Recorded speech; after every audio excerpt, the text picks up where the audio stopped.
بسم الله الرحمن الرحيم سلام الله عليكم ورحمة الله تعالى وبركاته وعند وضياشة كحرا channel كان يوتيوب كإسماعيل عقيلة كسو دبادة برنامج كينا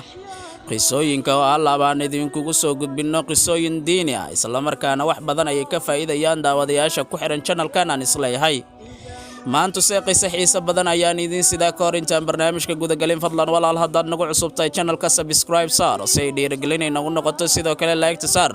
barnaamijyadeen haddii aad ka hesay share garay si dad kale ay ugu faa'iideystaan waxyaabaha xiisaha badan ee halkan aan ku soo baahino sidoo kale gambaleelkana furo si aad u noqoto qofka koowaad ee hela waxyaabaha xiisaha badan ee halkan aan ku soo baahino ee hela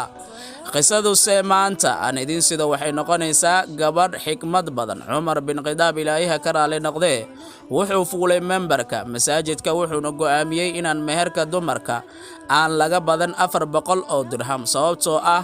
nabigu kamu badanin meherka habeenkiisa markaas ayuu amiirkii muuminiinta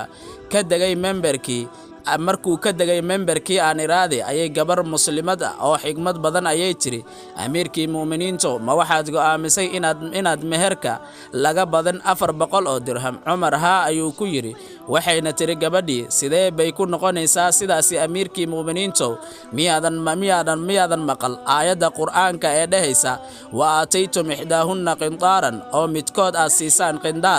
qindaarkuna macnihiisu waa xoolo badan oo aan xadidneen Umar wuxuu yiri dadkoo dhan way ka